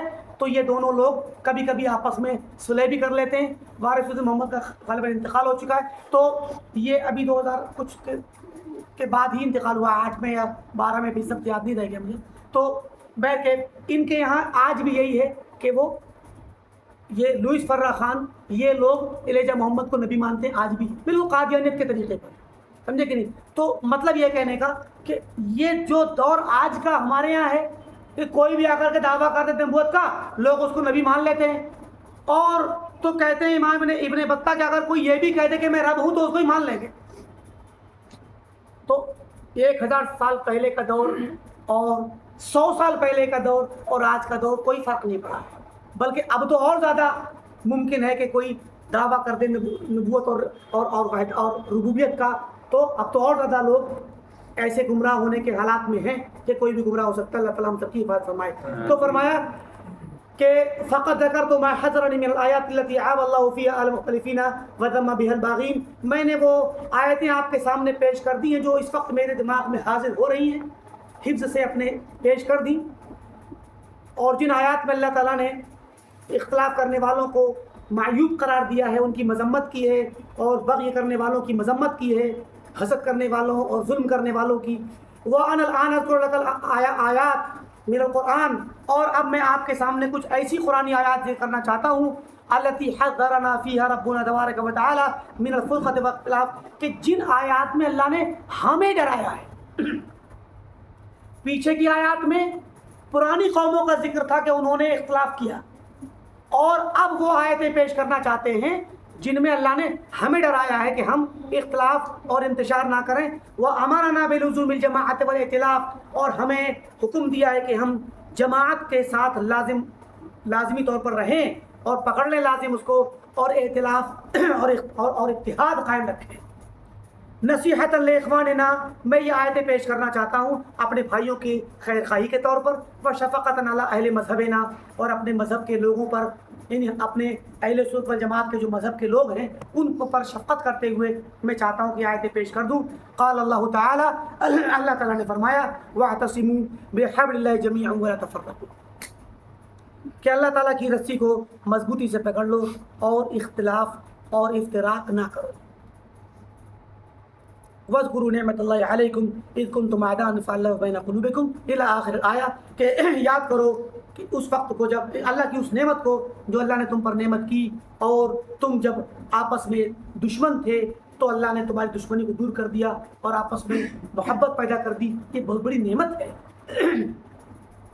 تو یہ جو آیت ہے کہتے ہیں کہ ثم حذرنا من مواقعۃ ما اتاه من قبلنا من الکتاب، کہ پھر اللہ تعالیٰ نے ہمیں ڈرایا واقع ہونے سے اس چیز میں جس پر وہ لوگ آئے تھے، واقع ہوئے تھے جو ہم سے پہلے تھے اہل کتاب میں سے، فَيُصِيبَنَا مَا أَصَابَهُمْ، تو ڈرایا اور کہا کہ ہمیں بھی وہی مصیبت پہنچ سکتی ہے جو ان کو پہنچی۔ فقال وَلَا تَكُونُوا كَالَّذِينَ تَفَرَّقُوا وَاخْتَلَفُوا، اور تم لوگ نہ بنو ان لوگوں کی طرح جنہوں نے تفرقہ ڈالا، فرقے بنے، واختلفوا، اور آپس میں اختلاف کیا، من بعد ما جاءهم البینات، بعد اس کے کہ ان کے پاس بینات آ گئیں، وَأُولَٰئِكَ لَهُمْ عَذَابٌ عَظِيمٌ، اور ان لوگوں کے لیے بہت بڑا عذاب ہے، بڑا عذاب ہے۔ تو گویا ہمیں ڈرایا کہ ہم ان کی طرح نہ بنے ورنہ ہمیں بھی عذاب آ پکڑے گا۔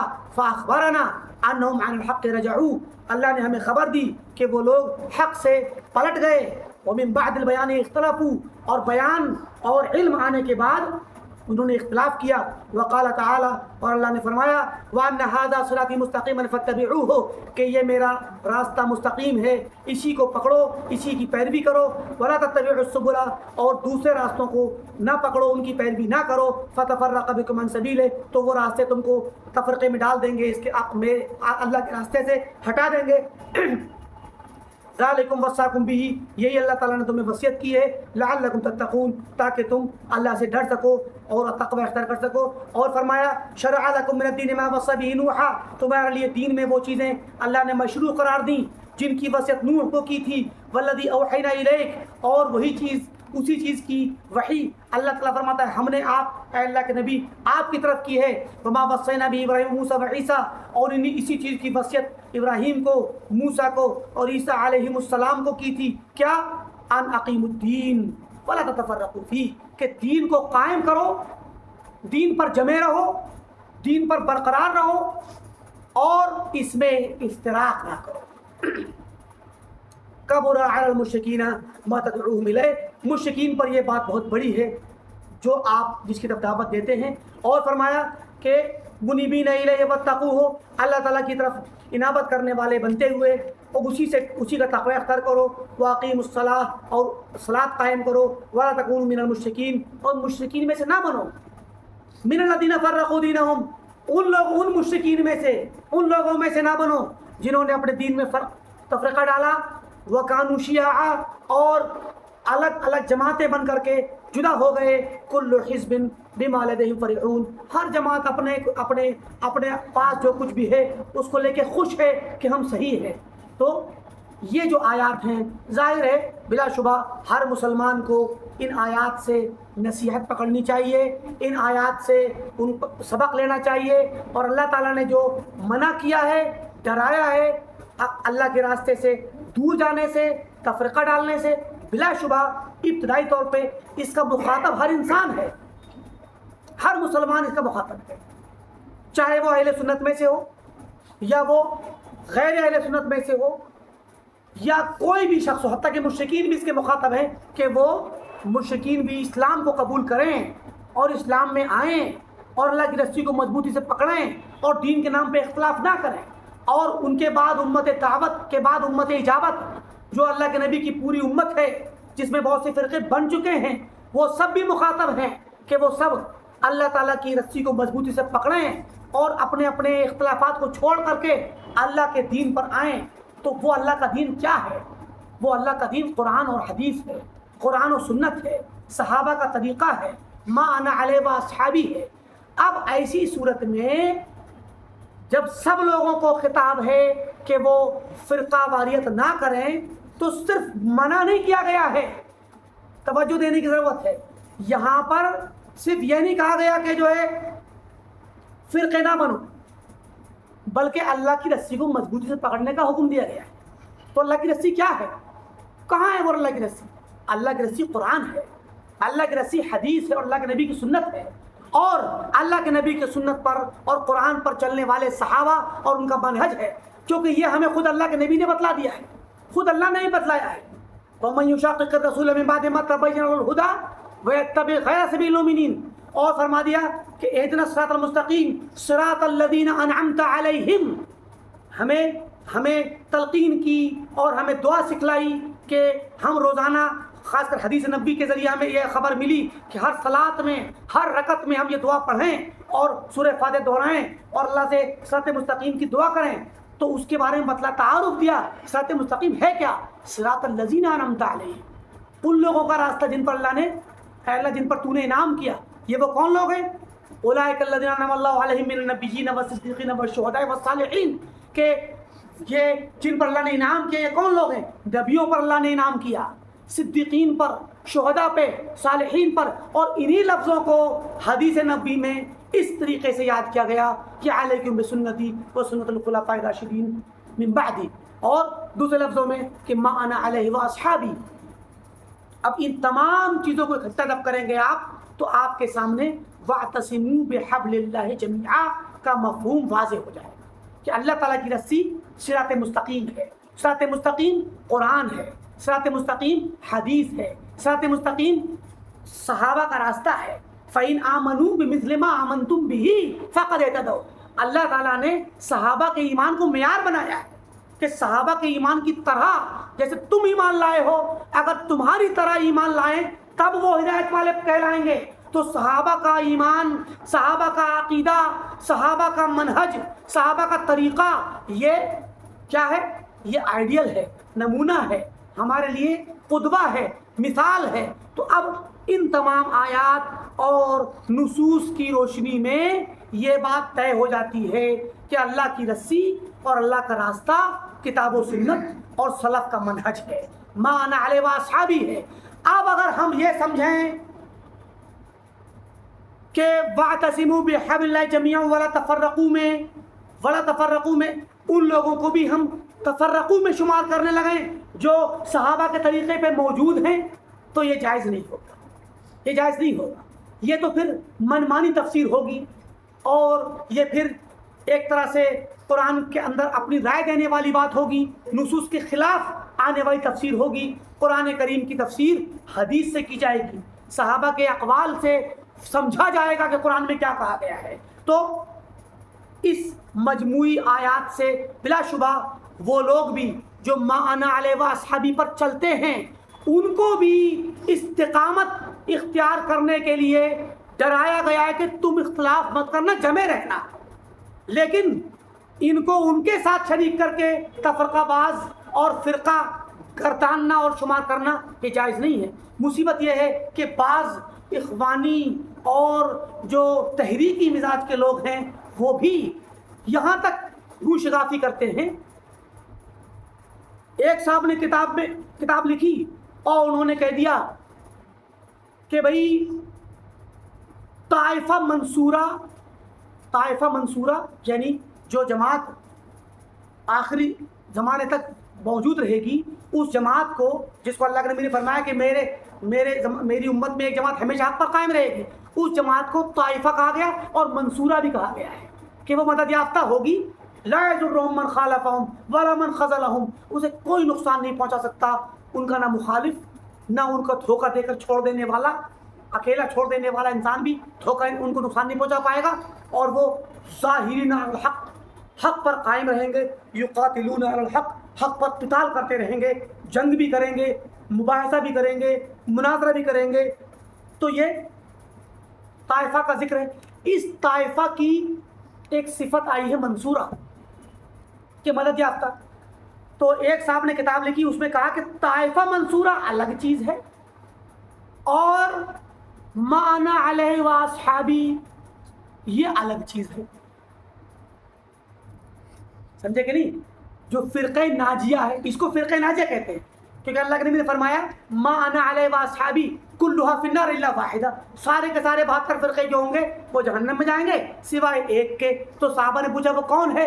فرمایا ما انا علیہ و اصحابی۔ تو سب جہنمی، گویا سب ہلاک ہونے والے ہیں، کلھا ہالکہ کا لفظ بھی آیا ہوا ہے حدیثوں میں، تو سب ہلاک ہونے والے ہیں۔ تو ایک ہی ہلاکت سے اور جہنم سے نجات پانے والا فرقہ ہے۔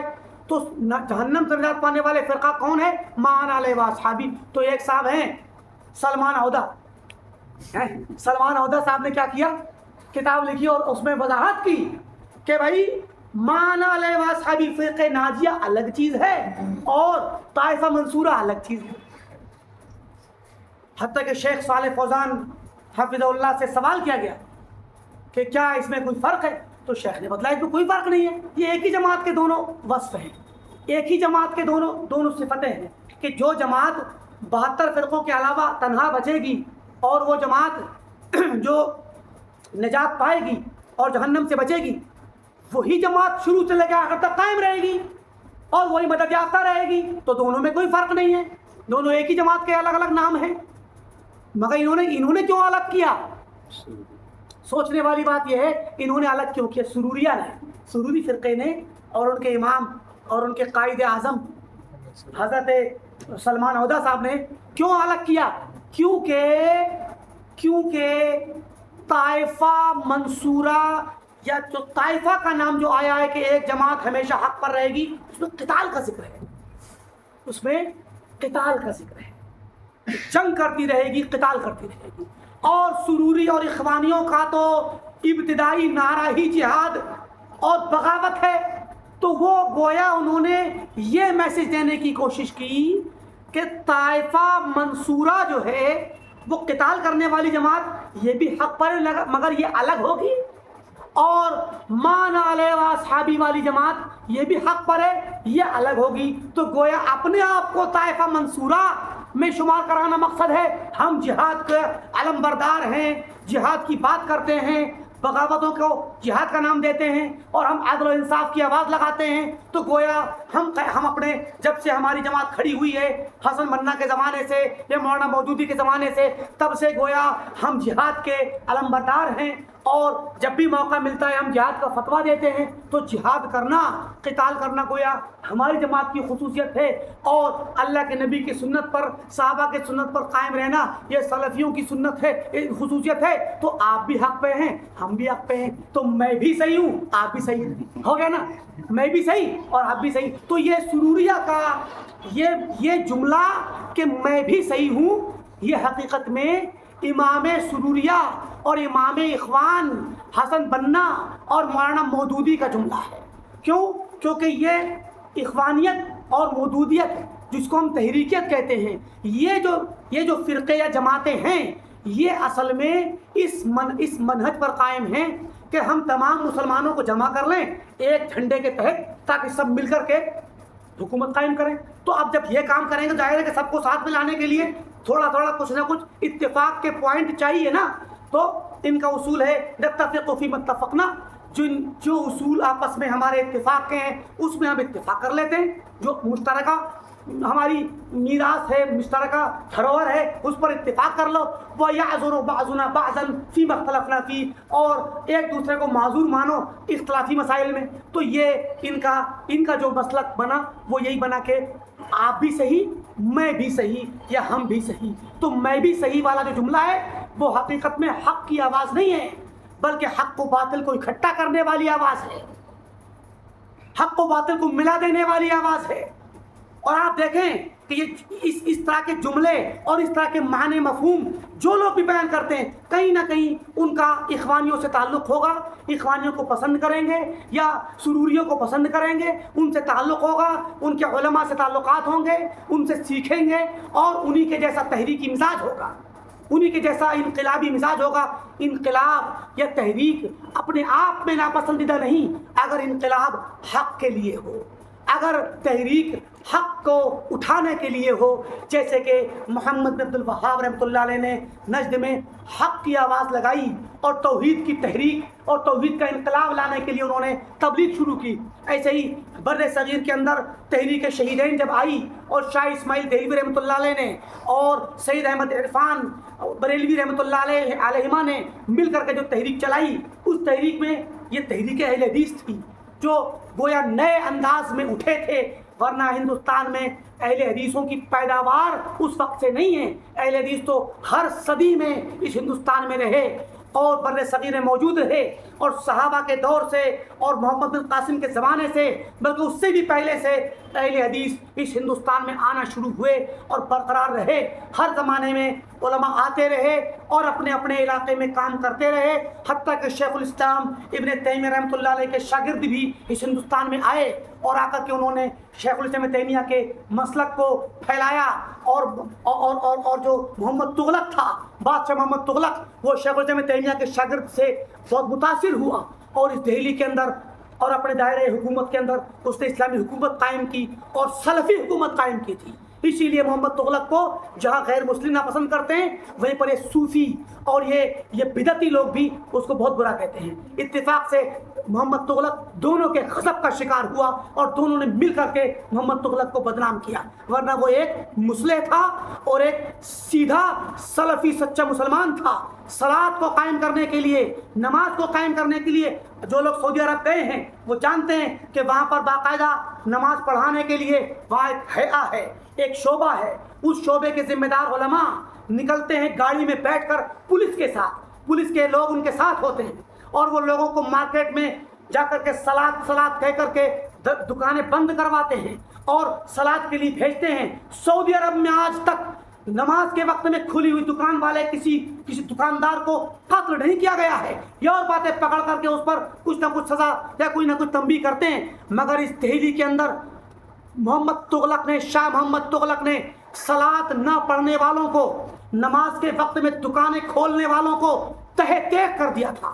ایک دن میں کئی لوگوں کو تلوار سے گردن اڑا دی گئی، صرف اس وجہ سے کہ اس نے صلاۃ نہیں پڑھی، نماز قائم نہیں کی اور نماز چھوڑ کر کے دکان کھولے ہوئے تھا۔ یہ مثالیں اس ہندوستان میں قائم ہوئی، تو یہ اہل حدیثوں کی برکت تھی، سلفیوں کی برکت تھی جو اس ہندوستان میں قائم تھی۔ تو مطلب کہنے کا یہ ہے کہ جو تحریک یا تبلیغ آپ اپنے آپ میں مبغوض نہیں، بلکہ اپنے مقصد کے اعتبار سے، اپنے وسیلے کے اعتبار سے ناپسندیدہ ہوتی ہے، ورنہ دین حق کی دعوت اپنے آپ میں ایک تحریک ہے، اور سلفیت کی دعوت اور توحید کی دعوت اور سنت کی دعوت یہ بھی اپنے آپ میں ایک تحریک ہے۔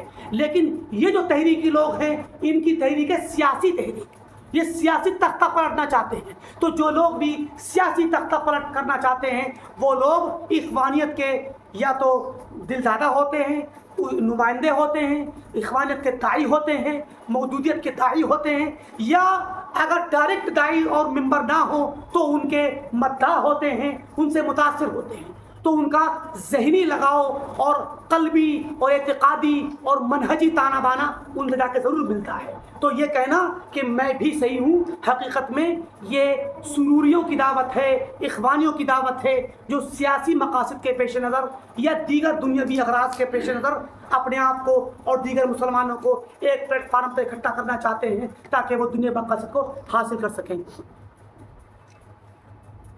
فرمایا فَهَلْ بَقِيَ رَحِمَكُمُ اللَّهُ أَوْضَحُ مِنْ هَذَا الْبُرْهَانِ، کیا اللہ آپ پر رحم کرے، باقی بچی ہوئی ہے کوئی اس سے بھی زیادہ واضح ترین دلیل، او اشفا من هذا البیان، یا اس بیان اور اتنی اچھی وضاحت اور صراحت سے بھی زیادہ مزید شفا دینے والی، اطمینان دینے والی کوئی گفتگو اور مزید بیان بچا ہوا ہے کہ جو آپ کو سننا باقی رہ گیا ہے؟ مطلب اس سے زیادہ واضح آپ کو اور کوئی بیان نہیں ملے گا جو قرآن کے اندر یہ آیتیں آئی جن میں اللہ نے ہمیں حکم دیا کہ ہم حق پر قائم رہیں، دین پر قائم رہیں اور اختلاف سے بچیں۔ وقد اعلمنا اللہ تعالی انہ قد خلق خلقا للاختلاف، حالانکہ ایک حقیقت یہ بھی ہے کہ اللہ تعالیٰ نے ہمیں علم دیا ہے، خبر دی ہے کہ اللہ تعالیٰ نے کچھ لوگوں کو اختلاف کے لیے ہی پیدا کیا ہے۔ ایک طرف اللہ نے ہمیں منع کیا ہے کہ اختلاف نہ کریں، اور ساتھ میں اللہ نے ہمیں یہ خبر دی ہے کہ کچھ لوگوں کو اللہ نے اختلاف کے لیے ہی پیدا کیا ہے۔ والفرقہ، اور فرقہ پیدا کرنے کے لیے، فرقہ بازی کے لیے، تفریقے کے لیے پیدا کیا ہے۔ وحذرنا ان نکون کہم، اللہ نے ہمیں ڈرایا ہے، منع کیا ہے کہ ہم ان کی طرح سے بنیں۔ یعنی جب یہ بتلا دیا کہ اللہ نے کچھ لوگوں کو اختلاف کے لیے پیدا کیا، وہ اختلاف کریں گے، تو اس کا مطلب یہ نہیں ہوتا کہ ہم بھی انہی کے پیچھے چل پڑیں، بلکہ ہمیں منع کیا کہ ان کی طرح ہم نہ بنیں۔ لہم کہم لہم واستثنى اہل رحمتہ لنواظب على المسألہ ان یجعلنا منہم، کہ ہمیں منع کیا کہ ہم ان کی طرح سے اور انہی کے لیے ہو جائیں اور ان کی طرح ہو جائیں ہیں، اور اللہ تعالیٰ نے مستثنیٰ کیا اس اختلاف کرنے والوں میں سے اہل رحمت کو، کہ اللہ تعالیٰ نے پیدا کیا لوگوں کے وہ اختلاف کرتے رہیں گے مگر وہ لوگ اختلاف نہیں کریں گے جن پر اللہ رحم کرے ہے۔ تو کیوں استثناء کیا؟ تاکہ ہم یہ سوال کرتے رہیں کہ اللہ تعالیٰ ہمیں ان لوگوں میں سے بنائے جن پر تو رحم کرنے والا ہے۔ فرمایا وَلَوْ شَاءَ رَبُّكَ لَجَعَلَ النَّاسَ أُمَّةً وَاحِدَةً، اگر تمہارا رب چاہتا تو سارے لوگوں کو ایک امت بنا دیتا، یعنی کوئی اختلاف نہیں کرتا، ایک قول پر قائم رہتے، مگر اللہ تعالیٰ یہ نہیں چاہتا ہے۔ وَلَا يَزَالُونَ مُخْتَلِفِينَ، اور یہ لوگ مسلسل اختلاف کرتے رہیں گے۔ تو اللہ تعالیٰ چاہتا ہے تبھی کرتے ہیں اختلاف، کرتے رہیں گے اختلاف۔ إِلَّا مَن رَحِمَ رَبُّكَ، مگر وہ لوگ اختلاف نہیں کریں گے جن پر تمہارا رب رحم کرے۔ وَلِذَلِكَ خَلَقَهُمْ، اور اسی لیے ان کو پیدا بھی کیا ہے۔ لذالک مثالک کی ضمیر بعض مفسرین کہتے ہیں کہ مرحمہ کی طرف ہے، اور بہت سے مفسرین کہتے ہیں کہ مختلفین کی طرف ہے، کہ اللہ نے ان کو اختلاف کرنے کے لیے پیدا کیا ہے سوائے ان کے جن پر اللہ رحم کرے۔ اور ایک تفسیر کے مطابق کہ وہ اللہ نے وہ لوگ اختلاف کرتے رہیں گے سوائے ان کے اللہ جن پر اللہ نے رحم کیا وہ اختلاف نہیں کریں گے، اور اللہ نے ان لوگوں کو رحم کرنے کے لیے ہی پیدا کیا ہے کہ اللہ ان پر رحم کرے گا۔ اور دوسرے معنی کیا ہے؟ اللہ نے ان لوگوں کو اختلاف کرنے کے لیے پیدا کیا، وہ اختلاف ہی کریں گے سوائے ان کے جن پر اللہ رحم کرے۔ ٹھیک، تو دونوں طرح کے معنی تفسیر میں ہیں۔ یہاں پر مصنف نے جو معنی راجح قرار دیا وہ یہ کہ ان کو اللہ نے اختلاف کے لیے ہی پیدا کیا ہے، ضمیر انہوں نے مختلفین طرف لوٹائی ہے۔ وَتَمَّتْ كَلِمَةُ رَبِّكَ، اور تمہارے رب کا کلمہ تمام ہو چکا، مکمل ہو چکا، یعنی پہلے سے ثابت ہو چکا کہ لَأَمْلَأَنَّ جَهَنَّمَ مِنَ الْجِنَّةِ وَالنَّاسِ أَجْمَعِينَ، کہ میں جہنم کو بھروں گا جنوں سے اور سارے لوگوں سے، مطلب ان تمام لوگوں سے جو اختلاف کرنے والے ہیں اور حق سے روگردانی کرنے والے ہیں۔ ثم حذر نبیہ ان یتبع اہل الاہواء المختلفین وآراء المتقدمین، اپنے نبی کو ڈرایا کہ وہ اختلاف کرنے والے اہل الاہواء سے کی پیروی کریں، اس سے ڈرایا، اور پیچھے کے گزرے ہوئے لوگوں کی آراء کی پیروی کریں جو اختلاف کرنے والے تھے، اس سے ڈرایا۔ فقال انحکم بینہم بما انزل اللہ، کہ آپ، اور یہ کہ آپ فیصلہ کریں ان کے درمیان اس شریعت سے جو اللہ نے نازل کی ہے۔ ولا تتبع اہواءہم، ان کی خواہشات کی پیروی نہ کریں۔ واحذرہم، اور ڈریں، خوف کھائیں، ان یفتنوک عن بعض ما انزل الیک، کہ وہ کہیں آپ کو فتنے میں نہ ڈال دیں اور پھیر نہ دیں اللہ تعالیٰ کی نازل کردہ بعض شریعت سے آپ کو فتنے میں ڈال کے دور نہ کر دیں، اس سے ڈریں۔ اور فرمایا فاحکم بینہم بما انزل اللہ، اللہ تعالیٰ نے جو نازل کیا ہے شریعت کو اس کے ذریعے ان کے درمیان آپ فیصلہ کیجئے۔ ولا تتبع اہواءہم، اور ان کی خواہشات کی پیروی نہ کیجئے۔ عما جاءک من الحق، اپنے اوپر نازل ہوئے حق سے ہٹ کر کے ان کی پیروی نہ کریں ان کی خواہشات کی۔ لکل جعلنا منکم شرعۃ ومنہاجا، ہم نے تم سب کے لیے ایک شریعت بنائی، ایک منہاج بنایا، طریقہ بنایا، اپنے طریقے پہ چلو۔ چھوٹا سا باب ہے، سو ختم کر دیتے ہیں، ایک دو صفحہ بچے ہیں، پرانی آیات ہیں۔ فرمایا وقال تعالی وَلَقَدْ آتَيْنَا بَنِي إِسْرَائِيلَ الْكِتَابَ وَالْحُكْمَ وَالنُّبُوَّةَ، یقیناً ہم نے بنی اسرائیل کو کتاب دی، حکم دیا، نبوت دی، وَرَزَقْنَاهُم مِّنَ الطَّيِّبَاتِ، اور پاکیزہ چیزوں میں سے ان کو ہم نے رزق دیا، وَفَضَّلْنَاهُمْ عَلَى الْعَالَمِينَ، اور سارے جہانوں پر اپنے زمانے میں ہم نے ان کو فضیلت بخشی، وَآتَيْنَاهُمْ بَيِّنَاتٍ مِّنَ الْأَمْرِ، اور ہم نے بہت سارے واضح امر کی جو اللہ کا حکم تھا اور حالات کے لیے جو واضح نشانیاں تھیں اللہ نے ان کو عطا کی۔ فَمَا اخْتَلَفُوا إِلَّا مِن بَعْدِ مَا جَاءَهُمُ الْعِلْمُ بَغْيًا بَيْنَهُمْ، تو انہوں نے اختلاف نہیں کیا آپس میں مگر علم آنے کے بعد آپس میں حسد اور بغی اور زیادتی کرتے ہوئے۔ ان ربک یقضی بینہم یوم القیامہ، تم بے شک تمہارا رب ان کے درمیان فیصلہ کرے قیامت کے دن، فیما کانوا فیہ یختلفون، ان مسائل میں جن میں وہ اختلاف کرتے تھے۔ ثم جعلناک علی شریعۃ من الامر، اور پھر ہم نے آپ کو ایک شریعت کا جو اللہ کے حکم کی شریعت ہے اس پر ہم نے آپ کو بھرایا، یعنی آپ کو مستقل ایک شریعت عطا کی ان سے ہٹ کر کے۔ فاتبعها، تو اپنی شریعت کی پیروی کیجیے، ولا تتبع اهواء الذين لا يعلمون، اور ان لوگوں کی خواہشات کی پیروی نہ کریں جو علم نہیں رکھتے اور حقیقت کو نہیں جانتے۔ انهم لن يغنوا عنك من الله شيئا، یہ لوگ آپ کو فائدہ نہیں پہنچا سکیں گے اللہ کی طرف سے کچھ بھی۔ اگر آپ نے اللہ کی شریعت سے ہٹ کر کے فیصلہ کیا، اللہ کی شریعت سے روگردانی کی، ان کی باتیں مانی، تو پھر اللہ کا جب غضب آئے گا تو یہ اللہ سے آپ کو نہیں بچا پائیں گے۔ وَإِنَّ الظَّالِمِينَ بَعْضُهُمْ أَوْلِيَاءُ بَعْضٍ، ظالم لوگ تو ایک دوسرے کے ہی ولی اور دوست ہوتے ہیں۔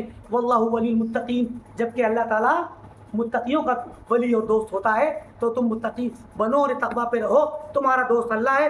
یہ لوگ ایک دوسرے کے ظالم ایک دوسرے کے اولیاء ہیں۔ اللہ نے مزید فرمایا مخالفین کی مذمت کرتے ہوئے، فَتَقَطَّعُوا أَمْرَهُم بَيْنَهُمْ زُبُرًا، ان لوگوں نے اپنے معاملے کو توڑ کر کے ٹکڑے ٹکڑے کر لیا اور جماعتوں میں بٹ گئے، حصوں میں بٹ گئے۔ كُلُّ حِزْبٍ بِمَا لَدَيْهِمْ فَرِحُونَ، ہر جماعت اپنے پاس جو کچھ ہے اس کو لے کے خوش ہے۔ اسی پر امام ابن بطہ ایک حدیث لا رہے ہیں، ایک کہتے ہیں کہ حدثنا ابو القاسم حفص بن عمر الحافظ قال حدثنا ابو حاتم الرازی قال حدثنا ابو صالح قال کاتب اللیث، ابو صالح جو لیث کے کاتب تھے وہ کہتے ہیں کہ حدثنی معاویۃ الحضرمی صدوق له اوہام بن صالح عن علی بن ابی طلحہ عن ابن عباس فی قوله تعالی۔ ابن عباس سے لمبی روایت آ رہی ہے بہت ساری آیات کے سلسلے میں، کہ ایک جو آیت ہے کہ وَإِذَا رَأَيْتَ الَّذِينَ يَخُوضُونَ فِي آيَاتِنَا، اے نبی جب آپ دیکھیں ان لوگوں کو جو ہماری آیات میں غور و خوض کر کے باطل طریقے سے خوض کرتے ہیں، فَأَعْرِضْ عَنْهُمْ، تو ان سے آپ اعراض کیجئے، حَتَّى يَخُوضُوا فِي حَدِيثٍ غَيْرِهِ، یہاں تک کہ وہ کسی اور بات میں پھر غور کرنے لگ جائیں۔ مطلب اللہ کی نشانیوں میں اپنی عقلوں سے غور کرنا، خوض کرنا، نقطے نکالنا، اس کے اندر بال کی کھال نکالنا اور اعتراضات کرنا، شکوک و شبہات نکالنا، ایسے لوگ مذموم ہیں۔ غور و خوض سے یا خوضوں سے مراد الخوض بالباطل، باطل طریقے سے اللہ کی نشانیوں میں خوض کرنا، عقلیں دوڑانا اور خراب معانی نکالنا۔ ورنہ اللہ تعالیٰ کی آیتوں کو اور اس کی نشانیوں کو، چاہے وہ قرآن کی آیتیں ہوں یا کائنات کی جو نشانیاں ہیں وہ ہوں، ان میں غور کرنا، تدبر کرنا، تعقل کرنا، تفقہ کرنا، یہ تو مطلوب ہے۔ تو فرمایا جو لوگ باطل طریقے سے غور خوض کرتے ہیں ان سے بچیے۔ اس آیت کی تفسیر میں عباس کچھ کہیں گے، آگے کی بات آئے گی، تو کچھ آیتیں آ رہی ہیں مختلف آیتوں کو پیش کرنے کے بعد کہتے ہیں کہ فَأَمَّا الَّذِينَ فِي قُلُوبِهِمْ زَيْغٌ فَيَتَّبِعُونَ مَا تَشَابَهَ مِنْهُ، یہ والی جو آیت ہے کہ وہ لوگ جن کے دلوں میں زیغ ہے، انحراف ہے، میلان ہے باطل کی طرف، تو یہ کیا کرتے ہیں؟ قرآن کریم کی متشابہ آیات کے پیچھے پڑ جاتے ہیں، اور متشابہ میں حق و باطل کا دونوں کا احتمال ہوتا ہے تو باطل والے معانی کو ظاہر کرتے ہیں۔ ایسے ہی فرمایا کہ اس قول کے بارے میں وَلَا تَتَّبِعُوا السُّبُلَ فَتَفَرَّقَ بِكُمْ عَنْ سَبِيلِهِ، کہ تم دوسرے راستوں کی پیروی نہ کرو جو تمہیں پھر اللہ کے راستے سے بھٹکا دیں گے۔ اور یہ جو اللہ کی قرآن کی آیت ہے اقیم الدین ولا تفرقوا فیہ، دین کو قائم کرو اور دین میں تفرقہ نہ ڈالو۔ مزید ایک اور آیت ہے ان الذین فرقوا دینهم وكانوا شیعا، بے شک وہ لوگ جنہوں نے دین میں تفرقہ ڈالا اور گروہ بن گئے۔ اور یہ والی آیت کہ ولا تکونوا كالذین تفرقوا واختلفوا، تم لوگ ان کی طرح نہ بنو جنہوں نے تفرقہ ڈالا اور آپس میں اختلاف کیا۔ اور یہ والی آیت کہ وتقطعوا امرهم بینهم زبرا، کہ جو لوگ آپس میں کہ وہ لوگ جو بات کے لوگ تھے انہوں نے آپس میں اختلاف کیا اور اپنے امر کو توڑ پھوڑ کر کے معاملے کو، دین کو ٹکڑے ٹکڑے کر دیا۔ ان تمام آیتوں کے متعلق ونحو هذا فی القرآن کثیر، اس جیسی قرآن بہت سی آیتیں ہیں، ان تمام کے متعلق ابن عباس فرماتے ہیں کیا امر اللہ تعالی المؤمنین بالجماعہ، کہ اللہ تعالیٰ نے مومنوں کو، ایمان والوں کو حکم دیا کہ جماعت کے ساتھ رہیں، تفرقہ نہ ڈالیں، جماعت کے ساتھ رہیں۔ یہی چیپٹر تھا اصل میں، چیپٹر کا عنوان یہی تھا کہ تفرقہ نہ ڈالو، جماعت کر رہو. تو فرماتے ابن عباس رضی اللہ عنہ کہ اللہ نے حکم دیا اور کہ مومنوں کو کہ وہ جماعت کے ساتھ رہیں. وَنَهَاهُمْ عَنِ الْاخْتِلَافِ وَالْفُرْقَةِ، اور انہیں منع کیا اختلاف ڈالنے سے اور تفرقہ ڈالنے سے ان آیتوں میں. وَأَخْبَرَهُمْ، اور اللہ نے خبر دی ان کو، أَنَّهُ أَهْلَكَ مَنْ كَانَ قَبْلَهُمْ، کہ اللہ تعالیٰ نے ان سے پہلے کی امتوں کو ہلاک کر دیا بالمراء والخصومات فی دین اللہ، اللہ کے دین میں جھگڑا کرنے کی وجہ سے اور جدال کرنے کی وجہ سے، مباحثہ کرنے کی وجہ سے. اسی لیے جدال اور مباحثہ اور مناظرہ اسلام کے اندر اور اہل سنت کے یہاں، سلف کے یہاں ابتدائی طور پر یہ محمود چیز نہیں. مناظرہ، مباحثہ، یعنی حتیٰ کہ نوجوان آپس میں مباحثہ کرنے لگ جاتے ہیں. یہ مباحثہ یہ میرا ہے. اللہ کے دین میں بحث و مباحثہ کرنا، آپس میں بحث کر کے ایک طرح سے جھگڑنا، یہ مباحثہ کرنا، مناظرہ کرنا، یہ منع ہے. بلکہ اصل حق طریقہ کیا ہے؟ اگر ایک شخص ہے، اس کے ساتھ اس کا کوئی دوست آ کر کے ساتھی، چاہے وہ گھر کے کوئی افراد ہوں، باہر کے لوگ ہوں، اگر آپس میں کوئی بات سمجھ میں نہیں آ رہی ہے تو فوراً آپ فاسألوا اہل الذکر ان کنتم لا تعلمون، اہل ذکر کے پاس جاؤ، علماء کے پاس جاؤ. اگر آپ کو پتہ نہیں ہے، اللہ اس کے رسول کا حکم جا کے پتہ کرو. کیونکہ اگر ہر آدمی آپس میں لڑے گا اور جھگڑا کرے گا اور مباحثہ کرے گا تو اس سے کیا ہوتا ہے کہ اس مباحثے سے دل میں شقاوت پیدا ہوتی ہے، دل میں سختی پیدا ہوتی ہے، شریعت کا احترام نکلتا ہے، اللہ کا خوف جاتا ہے. اور شریعت کا احترام نکلنے کے بعد آدمی کو ایک لاپرواہی پیدا ہو جاتی ہے. اسی لیے علماء نے کہا ہے، سابقین نے، کہ جو لوگ دین کے معاملے میں مناظرے کرتے ہیں ان کے دلوں میں قساوت آ جاتی ہے، اللہ کے متعلق، رسول کے متعلق، شریعت کے متعلق ہر طرح کی باتیں کہنے کی جرأت پیدا ہوتی ہے اور اپنی عقل کو فیصل بنا لیتے ہیں دین کے لیے، فیصلہ کرنے کے لیے. تو جدال کرنے سے، اللہ تعالیٰ کی جدال کرنے کی وجہ سے دین کے معاملے میں مناظرے کرنا، مباحثے کرنا، باطل طریقے سے جدال کرنا. ورنہ کوئی انسان حق کو سمجھنے کے لیے سوال کرے تو یہ ممنوع نہیں ہے، لیکن جدال نہ کرے، جدال نہ کرے اور آپس میں اختلاف نہ کرے اور رد کرنے کے لیے حق کو مباحثہ نہ کرے. اسی وجہ سے اللہ تعالیٰ نے پرانی امتوں کو جو ہے گمراہ کر دیا اور ہلاک کر دیا.